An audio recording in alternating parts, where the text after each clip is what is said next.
Some crimes are hidden not in shadows, but in the very rooms we believe most secure. It begins here, within the familiar walls of Baker Street, where a lifeless stranger is found in Mrs. Hudson's own chamber, threatening her honour, her freedom, and her very place at Holmes's side. Where are you tuning in from, and what time is it? Let me know in the comments. Now, let us follow Holmes into the heart of this mystery, where the humblest of clues unmasks the grandest deceit. It was upon a bitterly cold morning in the early weeks of January that I found my friend pacing restlessly across the hearthrug of our Baker Street sitting room. The grey light of London filtered through the curtains, throwing sharp angles upon his figure, while the frost upon the window panes hinted at the chill without. Holmes, however, seemed to feel nothing of the cold, so absorbed was he in his own ceaseless motion, his hands clasped behind his back, his eyes abstracted. I had grown accustomed to such fits of nervous energy in him, for they invariably marked the lull between cases. Yet on that particular morning there was about him a sharper edge, as though he awaited some unseen disturbance.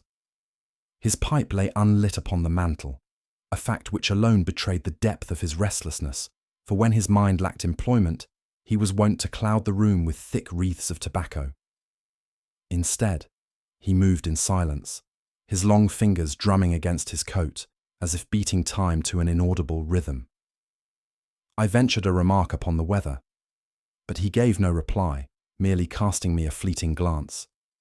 It was evident that Holmes's intellect hungered, craving stimulation, even if it arrived in the guise of calamity. At length, Mrs. Hudson had brought us the modest breakfast of eggs and toast to which we were accustomed. Holmes toyed with his plate in absent-minded fashion, while I ate with the hearty appetite of a man untroubled by such cerebral pangs. I had just raised my second cup of coffee when the rapid patter of feet upon the stairs broke the stillness. The sound was urgent, almost frantic, and I observed Holmes straighten instantly, like a hound that scents game at last. The door burst open, and there stood our landlady, her usually composed features disfigured by an expression of terror. She clasped her apron tightly, her breath coming in uneven gasps, as though the effort of mounting the stairs had cost her dearly. "Mr. Holmes, Dr. Watson," she faltered, unable for a moment to proceed. The sight so startled me that I leapt from my chair, fearing some accident had befallen her. Holmes, however, merely inclined his head, his sharp gaze fastening upon her trembling hands and pallid cheeks, reading in them more than words could convey.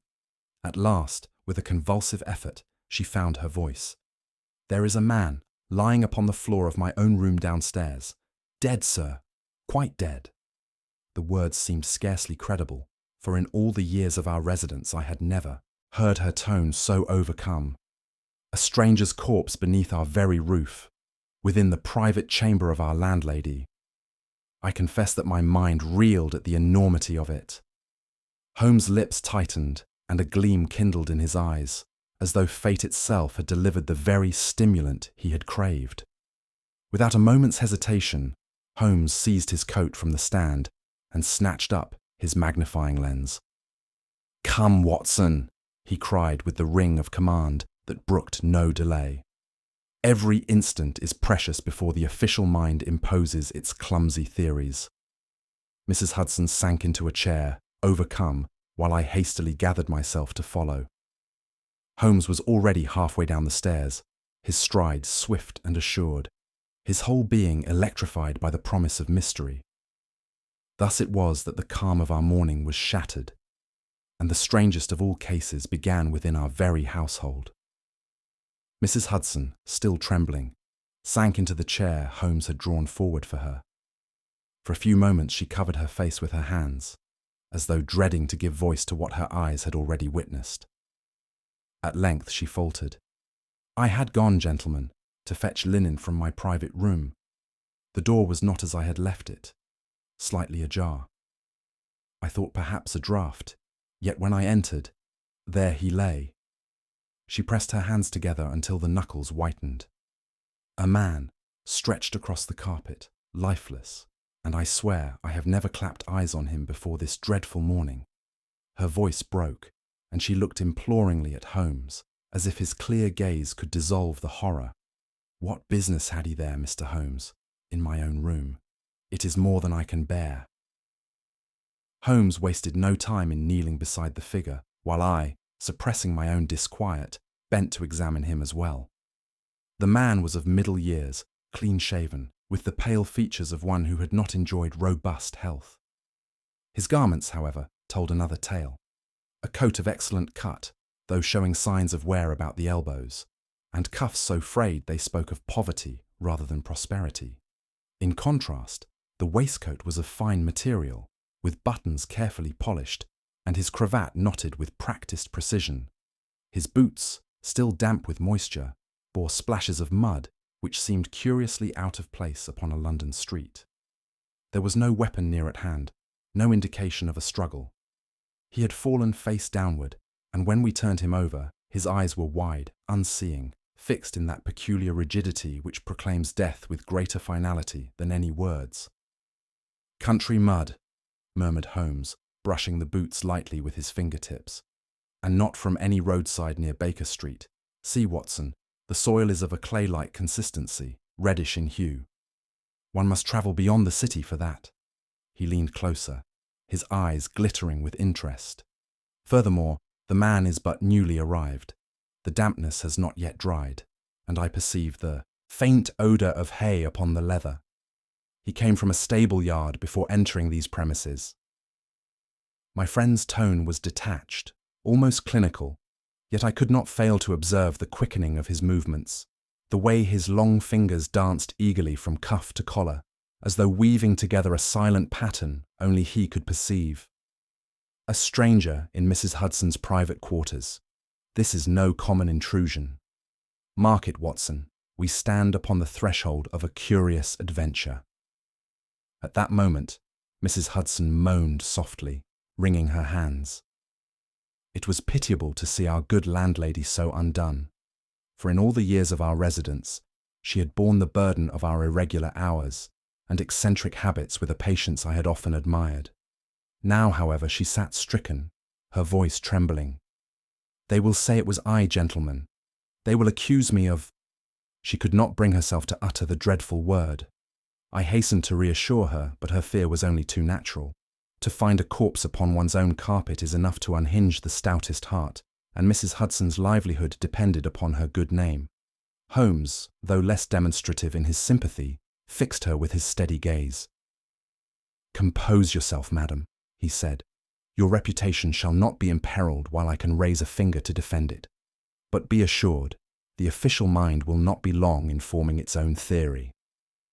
Even as Holmes spoke, the door was thrust open with scant ceremony, and in strode Inspector Lestrade of Scotland Yard, his narrow figure as precise and energetic as ever. He greeted Holmes with curt familiarity, and bestowed upon me a nod of recognition. "So, Mr. Holmes, a body in your own lodgings. That is a circumstance new even for you." His small eyes swept over the room and settled at once upon Mrs. Hudson. "Ah, the mistress of the house. The thing begins to explain itself. The man is dead, therefore someone must answer for it, and who more likely than the lady in whose chamber he was found?" His tone, though not unkind, carried the confident briskness of one who had already judged the matter in his own mind. Mrs. Hudson, unable to endure the implied accusation, burst into tears, while Lestrade made notes with quick jerks of his pencil. Holmes rose, his tall form towering over the inspector, and there was a quiet authority in his voice, which made even Lestrade hesitate. "Your zeal outruns your reason, my dear Lestrade. The evidence speaks, if only one has ears to listen. The boots proclaim a journey from the country this very morning. The garments betray one who clings to appearances while sinking into poverty. The absence of any sign of struggle tells us he entered of his own will. Now, does that sound like the victim of our landlady's murderous intent?" Lestrade sniffed, unconvinced, but it was plain that Holmes's words unsettled his confidence. "We shall see what the coroner says," he retorted. "Meanwhile, I shall take the lady's statement." Holmes's lip curled faintly, but he held his peace. content for the moment to let the inspector entangle himself further in his own net of premature conclusions. When Lestrade at last withdrew to confer with his constables, Mrs. Hudson turned to Holmes with an expression of such gratitude and fear commingled that my heart went out to her.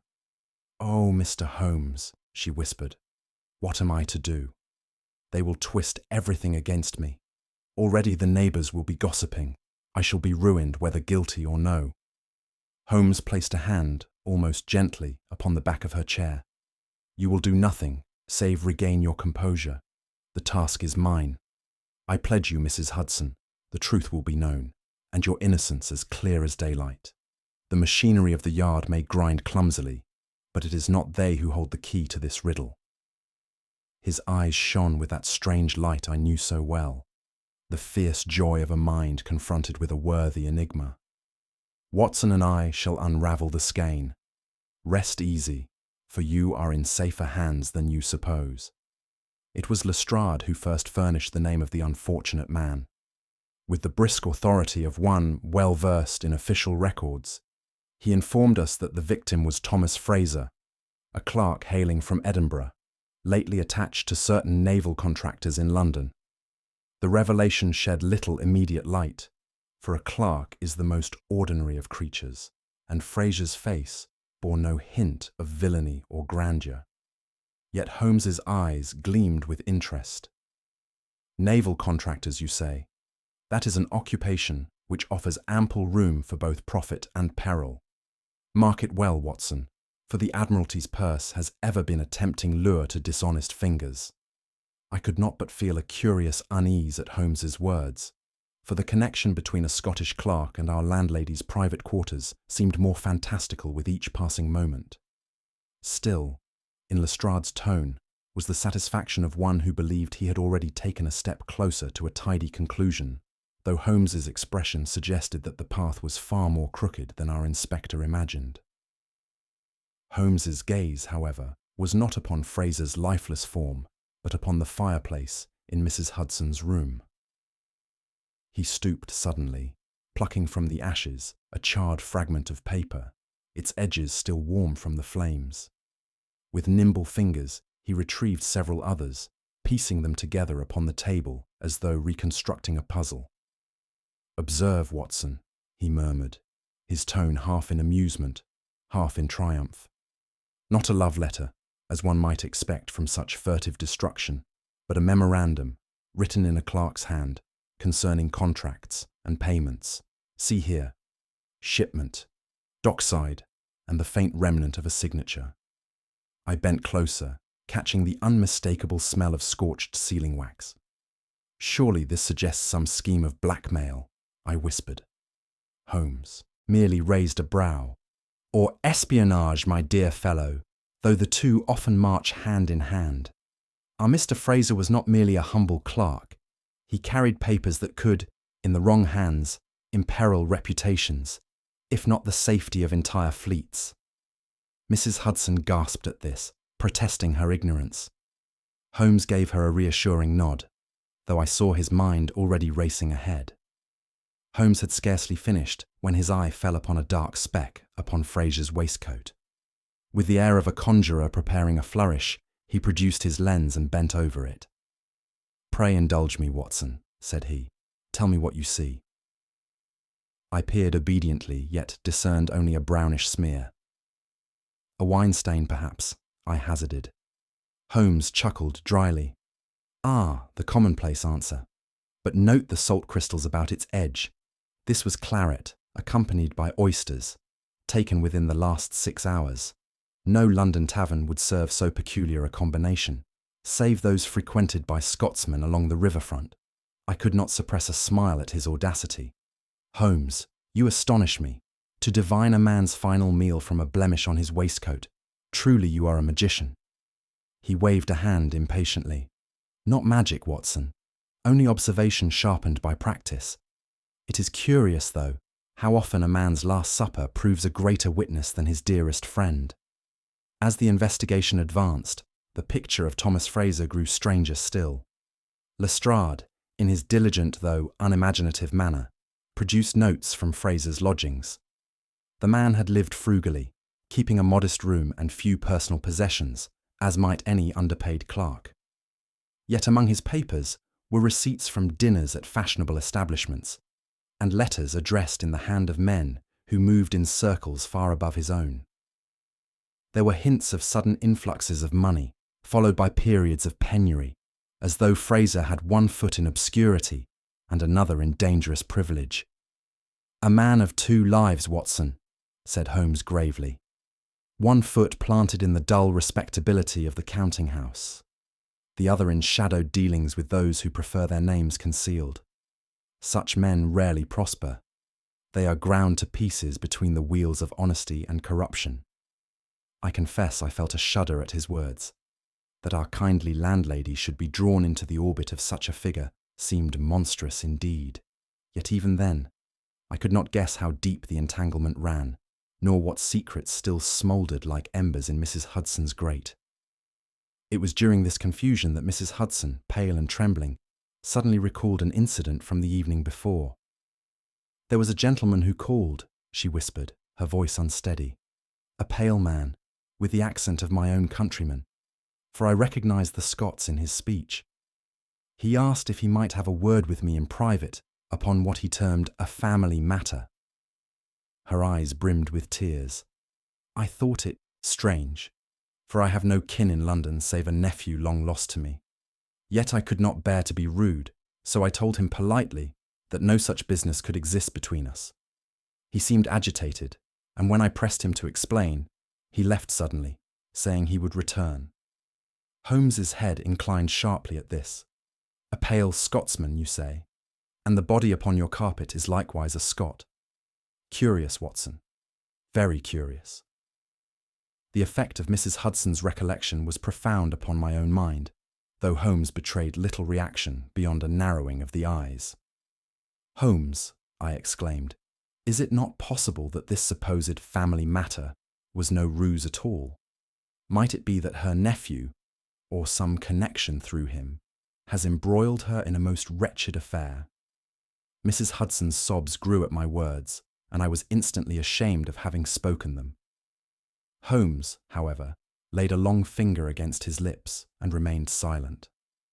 I could discern nothing from his face, save that his mind was moving swiftly through a maze of possibilities. At length he said, "Let us not leap too readily to conclusions, my dear Watson. The most obvious link is often the most misleading. The good lady's anxiety is natural, yet we must not convert fear into evidence. The matter of the nephew is a thread, but whether it binds the web or merely dangles from it is not yet clear." His cryptic tone only deepened my unease. Holmes, leaving Mrs. Hudson to recover her composure, returned to the boots of the deceased with renewed interest. "Watson," he said, pointing with his lens, "you see the caked clay upon these soles. This is not the common mire of London streets. It is country earth, rich, moist, and freshly trodden. A man may step from Paddington Station to Baker Street without soiling his boots at all, yet here we find the spoor of the fields clinging stubbornly." I bent to look, and indeed the colour and texture were wholly unlike the black dust we trailed indoors from Marylebone Road. "Then Fraser must have arrived from the countryside directly before his death?" I asked. Holmes gave a curt nod. "Precisely. He has carried the soil of another parish into Mrs. Hudson's chamber, and with it, the scent of intrigue from beyond the city's bounds. Let us not suppose the plot is confined to London, Watson. It stretches farther afield." Despite these many signs, Holmes withheld from me the comfort of a full explanation. He paced the length of the room, hands clasped, his brow furrowed in that peculiar intensity which seemed to shut out the world. At last, I could bear it no longer. "Holmes," I protested, "you perceive a meaning here that eludes me entirely. Do you not see fit to enlighten me?" He turned with the faintest smile. "My dear fellow, enlightenment is a luxury too soon bestowed. At present we have fragments, a Scottish clerk, half-burnt letters, a visitor speaking of family ties, and mud from the country. It is a mosaic, but several pieces are yet missing. Should I describe the picture too early, you might find it less diverting when the final stroke appears." His voice had grown almost playful. Be assured, Watson, the center of the web is never where the spider seems to sit. We must wait until the creature stirs the strands itself. With that, he sank into his chair and closed his eyes, leaving me more exasperated than ever, though not without a thrill of anticipation. Holmes's inquiries were swift, for his network of informants in London seemed to stretch into every alley and dockside tavern. Within a day he had uncovered facts that startled even Lestrade, who had been content to label Fraser an unlucky wanderer. The man, it appeared, was no ordinary clerk.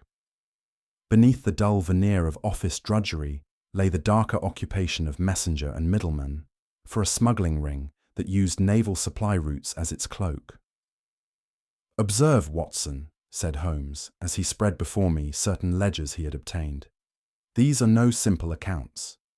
Here, beneath the heading of timber, we find quantities that could never pass without detection unless they concealed some other commodity. Tobacco, perhaps, or arms. What matters is that Fraser was their courier."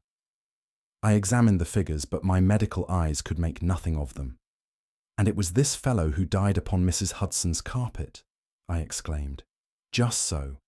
It seems, Watson, that our good landlady's hearth has become the stage for a drama of far wider scope than even she imagines." His voice carried that peculiar mixture of triumph and gravity which heralded the approach of some startling revelation. It was while tracing Fraser's last known associates that Holmes stumbled upon a name which struck us both with peculiar force. In the records of a riverside warehouse, Fraser had signed receipts alongside another man whose surname was identical with that of Mrs. Hudson's long-lost nephew. The coincidence was too striking to ignore. When Holmes mentioned it aloud, Mrs. Hudson gave a faint cry and clutched at the arm of her chair. "My nephew? You cannot mean it. I have not seen the lad these 20 years. He was wild, unruly, fell into bad company, and at last disappeared altogether. But surely he would not stoop to such villainy." Her distress was painful to witness.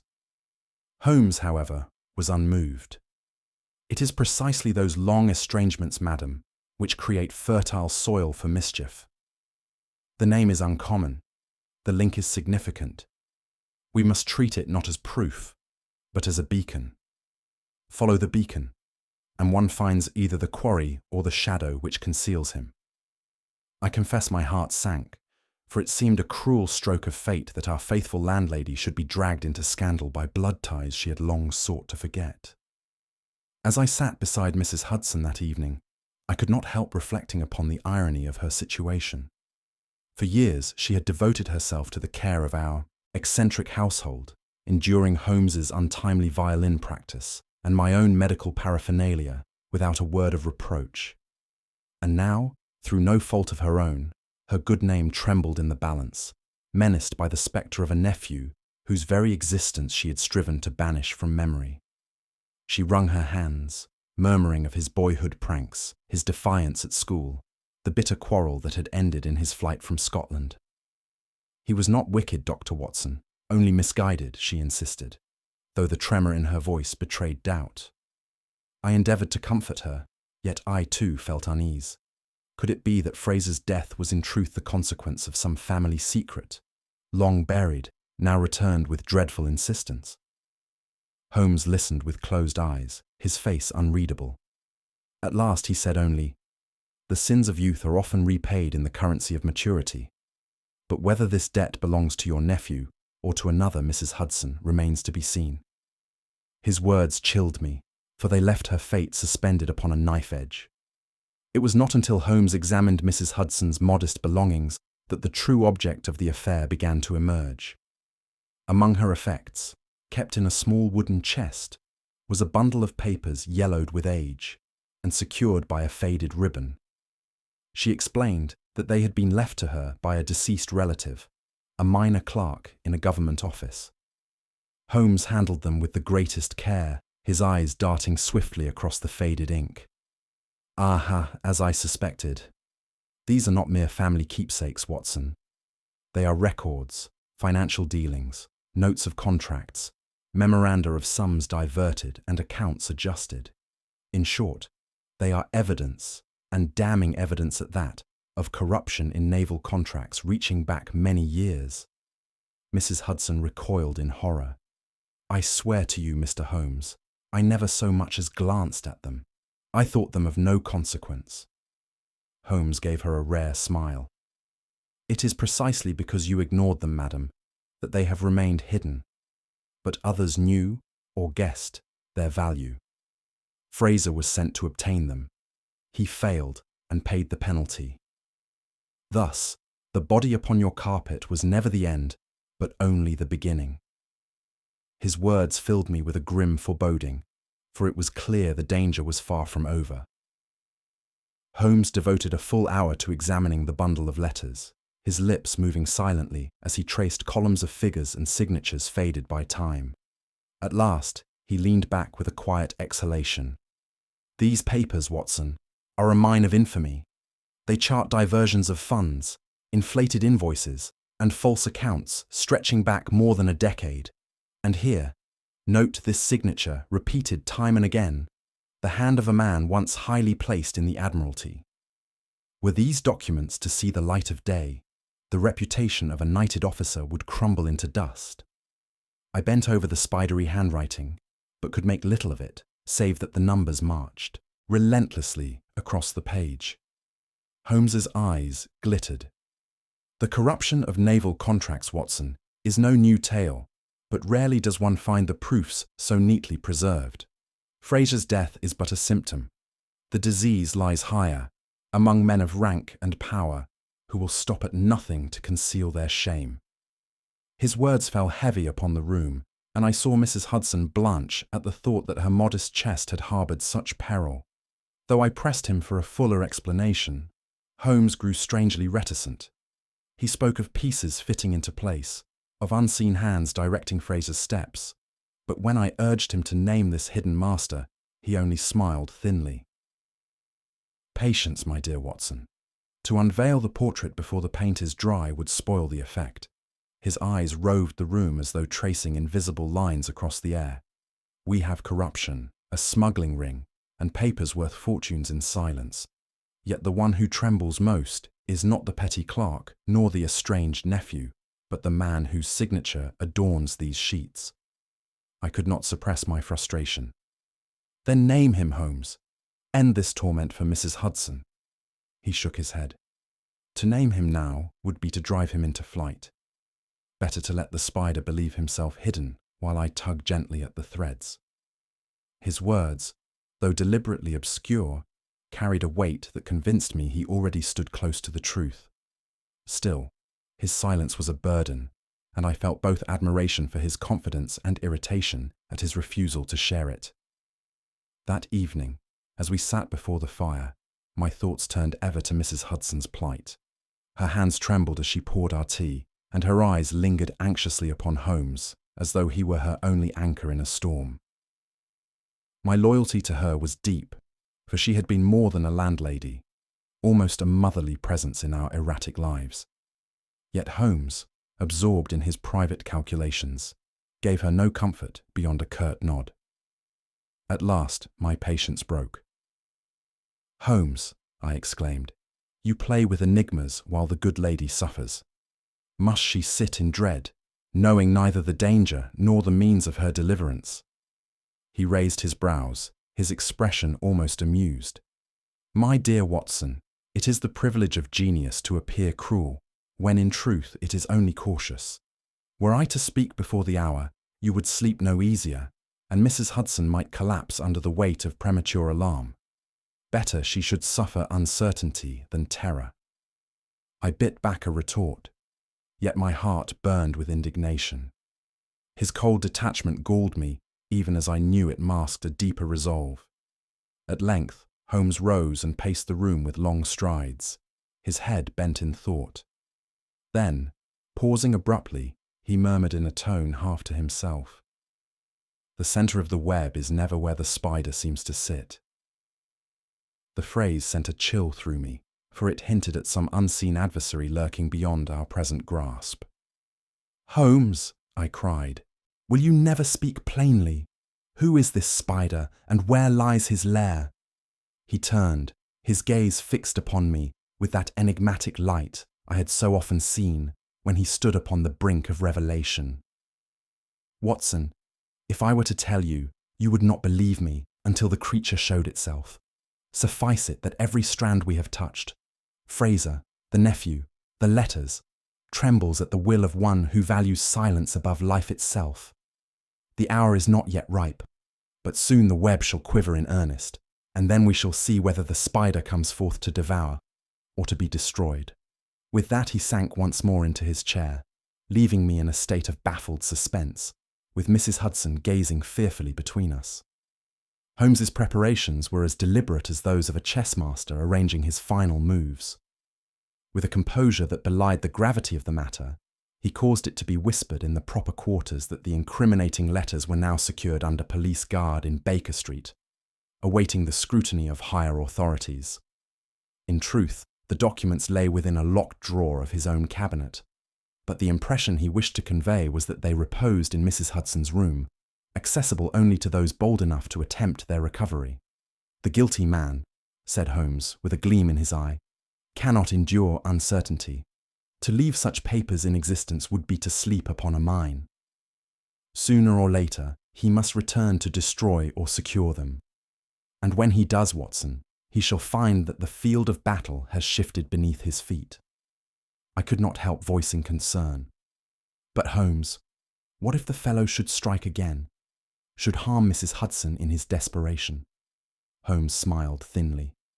"You forget, my dear fellow, that while the lion springs for his prey, the hunter already has the rifle at his shoulder. Mrs. Hudson is safer tonight than she has ever been." By Holmes' arrangement, Mrs. Hudson's quarters were left apparently vacant. She was persuaded, much against her will, to pass the night with a neighbour, while Holmes transformed her little parlour into the baited snare. To the casual eye, it remained untouched. The humble furniture, the narrow bed, the small writing desk, all preserved their accustomed places. Yet to one who knew, every corner was prepared for observation. Holmes contrived that a constable should loiter in the street below under pretence of patrolling, while he himself secured a vantage point through a narrow aperture in the communicating wall. As for myself, I was stationed behind the half-drawn curtain, revolver in hand, my nerves strung to the highest pitch. Holmes whispered instructions with his usual calmness. "The intruder will believe himself unobserved. You, Watson, must keep your eyes upon the door. A sudden rush may yet prove necessary. Above all, silence. We must let the fish swallow the hook before we strike." His words, uttered in that level tone, steadied me, though my heart beat furiously. The little room, so familiar in its domestic simplicity, seemed suddenly transformed into a stage where life and death would presently contend. As the hours crept by, a profound stillness settled over Baker Street. The rumble of cabs diminished, the cries of the vendors ceased, and one by one the lamps in the neighbouring houses were extinguished. Within our vigil chamber, the ticking of the clock sounded like the measured beats of fate itself. I found myself starting at every creak of the timbers and every sigh of the wind along the chimney. Holmes, in contrast, sat as motionless as a statue, his eyes glimmering in the faint light, his long fingers steepled before him.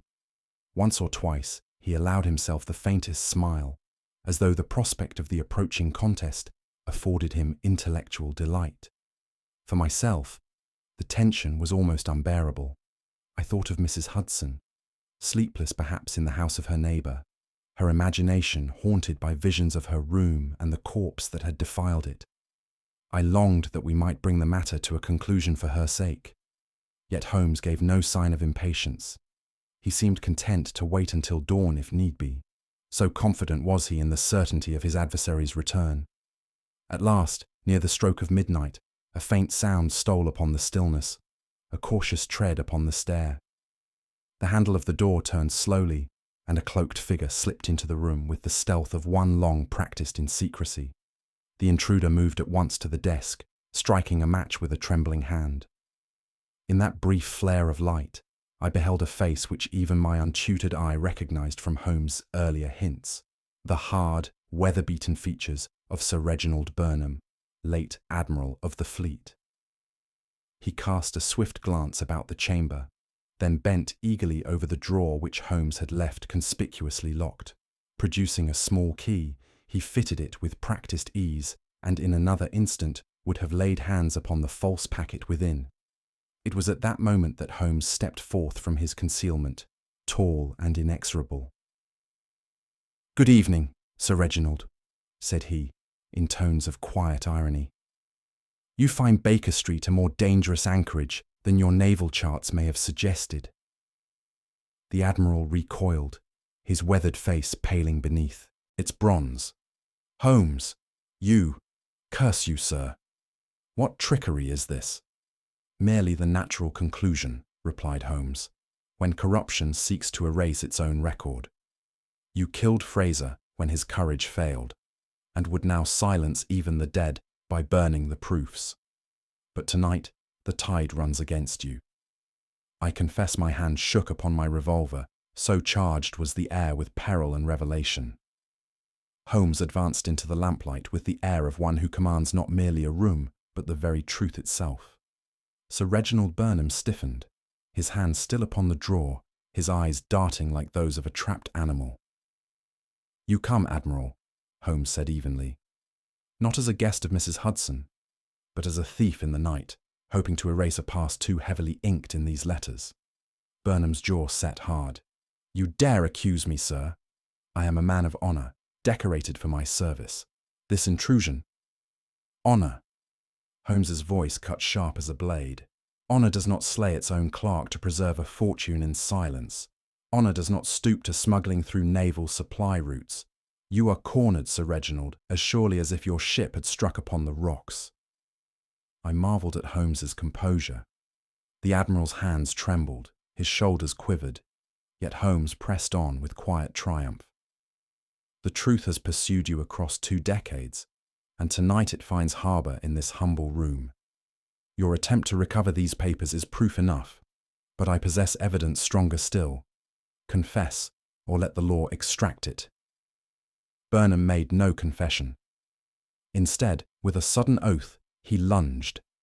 The Admiral sprang forward with the desperation of a man who sees ruin closing about him. His arm swept violently against Holmes, sending the drawer clattering to the floor. I cried out, springing from my post, but Holmes had already braced himself, his wiry frame grappling with the older man's powerful shoulders. "Watson!" he gasped, his voice strained yet controlled. I rushed to his aid, but before I could cross the chamber, Burnham twisted, flinging Holmes against the table with a crash. The Admiral's face was dark with fury, his breath coming in savage bursts. Holmes clung tenaciously, seeking to pin the man's arms, when heavy footsteps sounded upon the stair. Inspector Lestrade burst in, revolver drawn, his constables close behind. Together we fell upon the Admiral, and after a furious scuffle, he was at last borne to the ground, his cloak torn, his cravat dishevelled, his chest heaving like a beast run to bay. Holmes straightened, pale but unshaken, brushing dust from his sleeve as if the encounter had been no more than a trifling inconvenience. "A spirited performance," he remarked, his tone cool. "Yet not spirited enough to alter the facts." Burnham glared up at him, eyes blazing with impotent wrath, but the strength had gone from his limbs. The contest was over, though the battle of words was only about to begin. Once secured by Lestrade's men, Burnham sought to regain composure. His voice, though hoarse from exertion, assumed an air of outraged dignity. "You mistake the matter entirely," he declared. "Yes, I came here to recover papers entrusted to Fraser, but their purpose was not corruption. They were intended for my protection against a blackmailer who threatened exposure through the agency of a scoundrel, Mrs. Hudson's nephew. It was he who preyed upon Fraser, he who contrived this vile scene. I came only to preserve my honour." Mrs. Hudson's name, spoken thus, struck me with indignation, but Holmes merely folded his arms. Burnham pressed on. "The lad is a criminal, notorious in Edinburgh, and Fraser was his tool. The body was left here to cast suspicion on your good landlady, a cunning ruse by her own blood. I, seeing my reputation imperiled, sought only to prevent further scandal. If I erred, it was in loyalty to my service and my name. Lestrade looked uncertain, glancing between Holmes and the Admiral. For a moment I feared the tide of doubt might turn. Yet Holmes's expression was one of cold amusement, as though he had anticipated the Admiral's every word. "A desperate tale, Sir Reginald," he said softly. "Desperate because it collapses beneath a single fact." Holmes bent over the insensible body of Fraser, where it had been laid aside, and drew our eyes to the faint mark upon the dead man's wrist. In the lamplight, it was plain, a small circular bruise, deeper at its centre. "You see, gentlemen," Holmes said, his tone calm yet resonant, "the impression of a signet ring, not the ordinary crest one encounters, but a design singular to Sir Reginald Burnham, an anchor entwined with laurel, bestowed upon him in his naval command. The mark is fresh, driven deep by a violent grasp. Fraser did not fall lifeless in Mrs. Hudson's room of his own accord. He was strangled by the very hand that now protests innocence." A murmur of recognition passed among Lestrade's men. The Admiral's face darkened, his lips working soundlessly, then collapsing into sullen silence. Holmes continued. "He feared Fraser's wavering loyalty, feared the exposure of his past misdeeds. The clerk's hesitation sealed his doom. There, upon his flesh, the Admiral left his signature more damning than any on these letters." Lestrade stepped forward, snapping the irons upon Burnham's wrists. "That will suffice, Mr. Holmes. The Yard will take it from here." Holmes inclined his head. "Indeed, Inspector. Yet remember, it is not I who condemn him, but his own hand." The following evening found us once more within the familiar sitting room of Baker Street.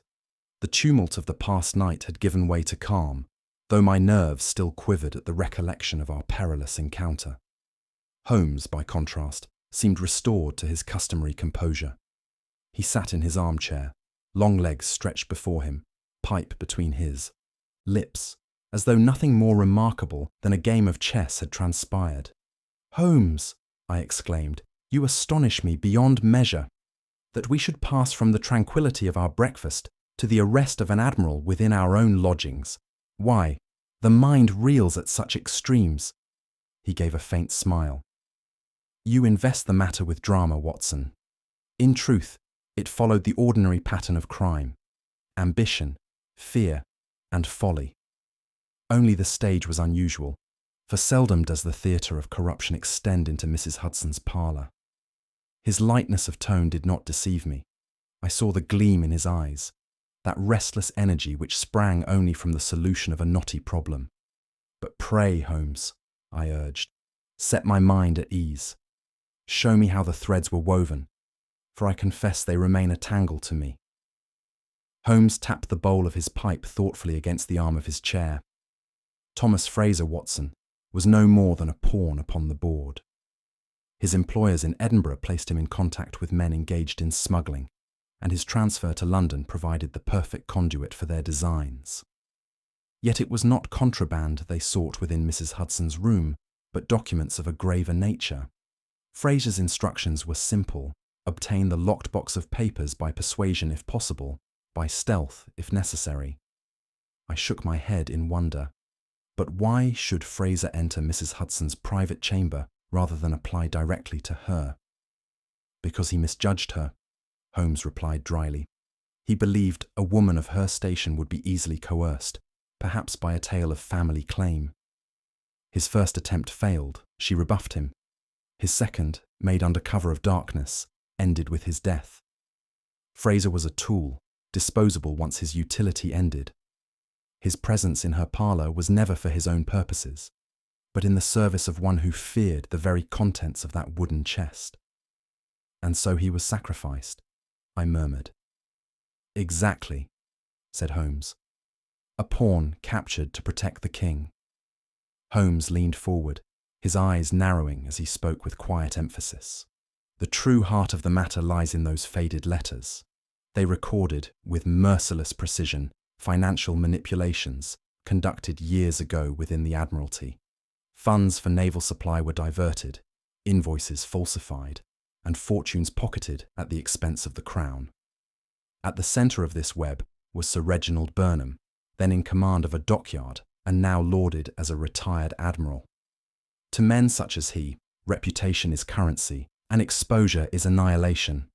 Imagine, Watson, what would follow were these proofs brought to light: disgrace, trial, and the stripping of every honour. That is why Fraser's mission bore such peril. The admiral could not suffer hesitation in one so lowly. When the clerk faltered, wavering between duty and conscience, Burnham acted with ruthless finality. I recalled the dreadful imprint upon Fraser's wrist and shuddered. Then the admiral slew him with his own hand. Holmes nodded gravely.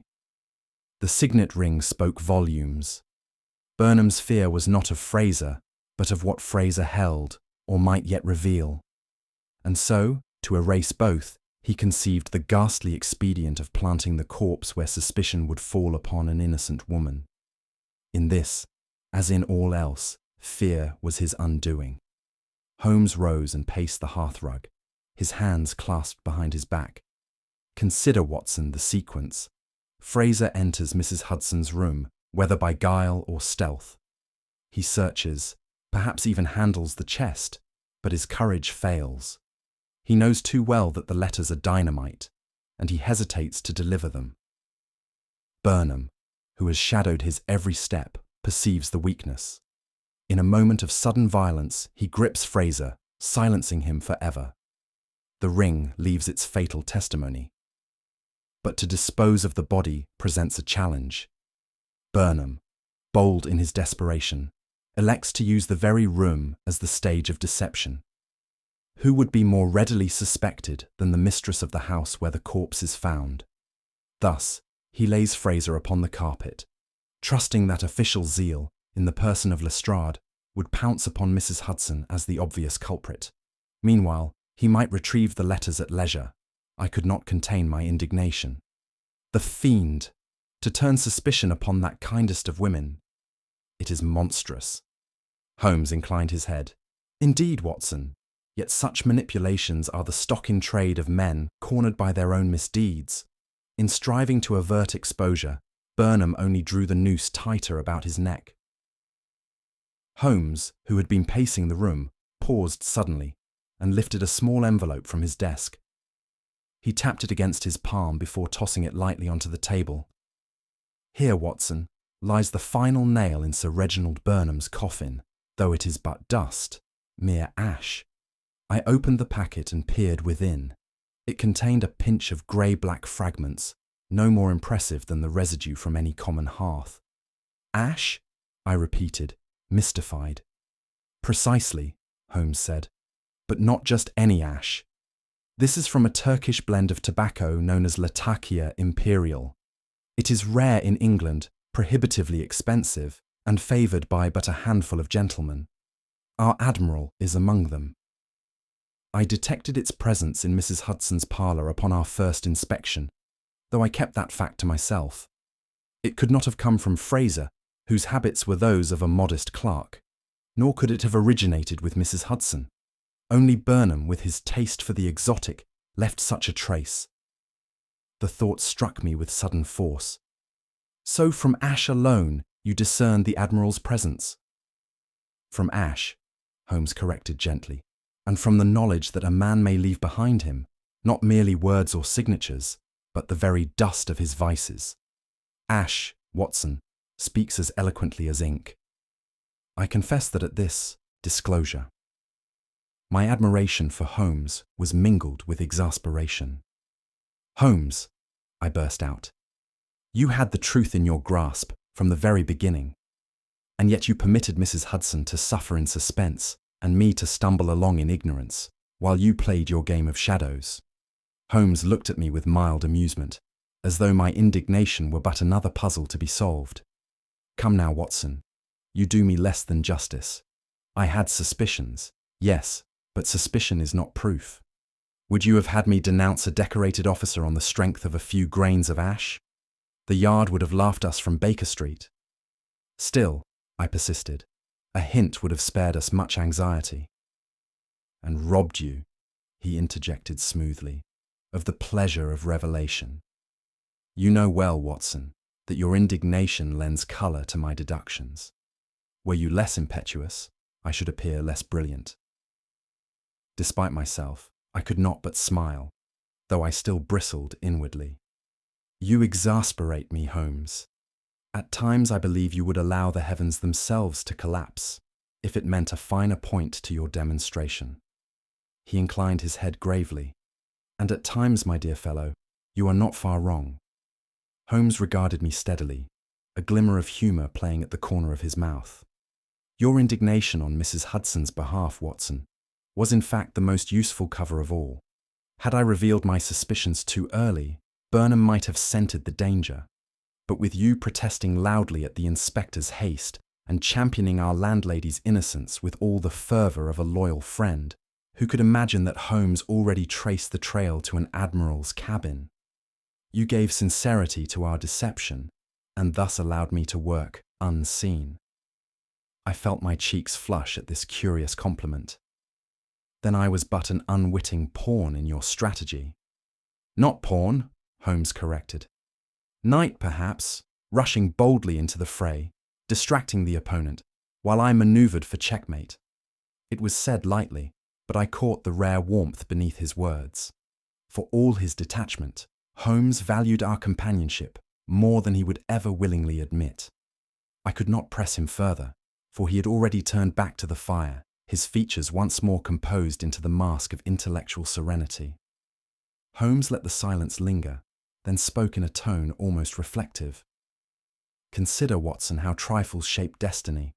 A smear upon a waistcoat, a trace of mud upon a boot, the ashes of a rare cigar, each fragment insignificant in itself, yet together they unravel the proud edifice of deceit.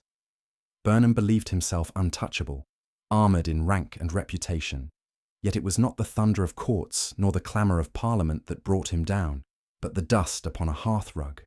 I mused upon his words, struck by their quiet force. It is humbling, I said, to think that the mighty may fall to such delicate proofs. Humbling, Holmes agreed, and instructive. Never scorn the small, Watson. The smallest clue may reveal the grandest crime. The spider spins wide, yet a single tremor betrays its presence. With that he rose, casting the dottle from his pipe into the grate. Our work here is done. Mrs. Hudson's honour is preserved, and Burnham shall answer to the law. But I dare say, my dear fellow, that by tomorrow the world will present us with some new folly to investigate. He turned to the window, his silhouette framed against the lamplight, already restless for the next pursuit. The morning after Burnham's arrest, Mrs. Hudson entered our sitting room, with tears standing in her eyes. She grasped Holmes's hand with an earnestness that betrayed both her gratitude and her lingering fear. Mr. Holmes, she said brokenly, I know not how to thank you. My good name, my very livelihood, was at stake, and but for you, I should now be branded as a criminal. Holmes inclined his head gravely, yet without warmth. You owe me nothing, madam. It was but an exercise in logic. His detachment only deepened her emotion, and she withdrew, murmuring blessings upon him. I could not help but note the curious contrast between her heartfelt relief and his calm unconcern. Left alone with Holmes, I found myself musing on the cruel irony of the affair. That the most faithful of landladies, who had borne our eccentricities with unflagging patience, should stand within an inch of disgrace seemed monstrous. Yet such is the hazard of proximity to crime, that the innocent may suffer suspicion merely by circumstance. I shuddered to think how narrow had been her escape. At the same time, I marvelled once more at the relentless precision of my companion, who had untangled the snarl with such unerring certainty, though he treated the deliverance as a matter of trifling consequence. Holmes, with characteristic indifference to my reflections, struck a match and set his long clay alight. Blue spirals of smoke drifted lazily upward as he spoke in his dry, sardonic tone. Human folly, Watson, is the most inexhaustible of resources. The higher a man climbs in station, the more elaborate his follies become. The Admiral fancied himself secure behind his honours and ribbons, yet a speck of ash betrayed him. Truly, the comedy of ambition is endless, though its consequences are often tragic. He leaned back, eyes half closed, as if amused not by the danger we had faced, but by the absurdity of human deceit.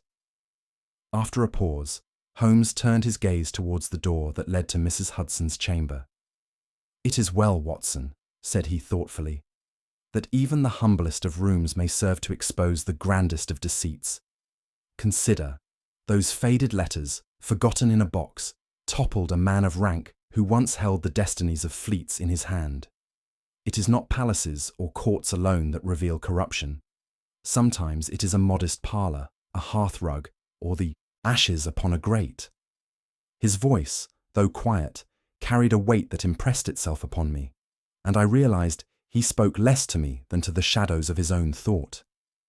For my part, I could not help reflecting upon the curious destiny that bound me to Holmes.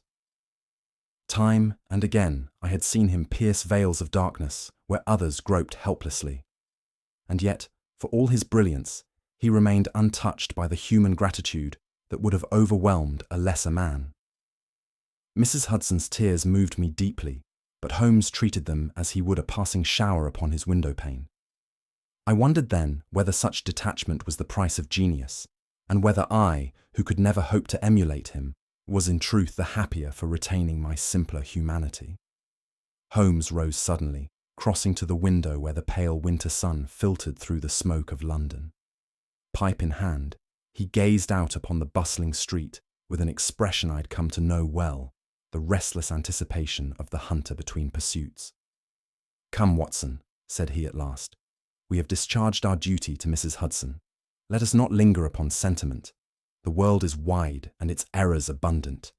Depend upon it, before many days are past, another problem will knock upon our door."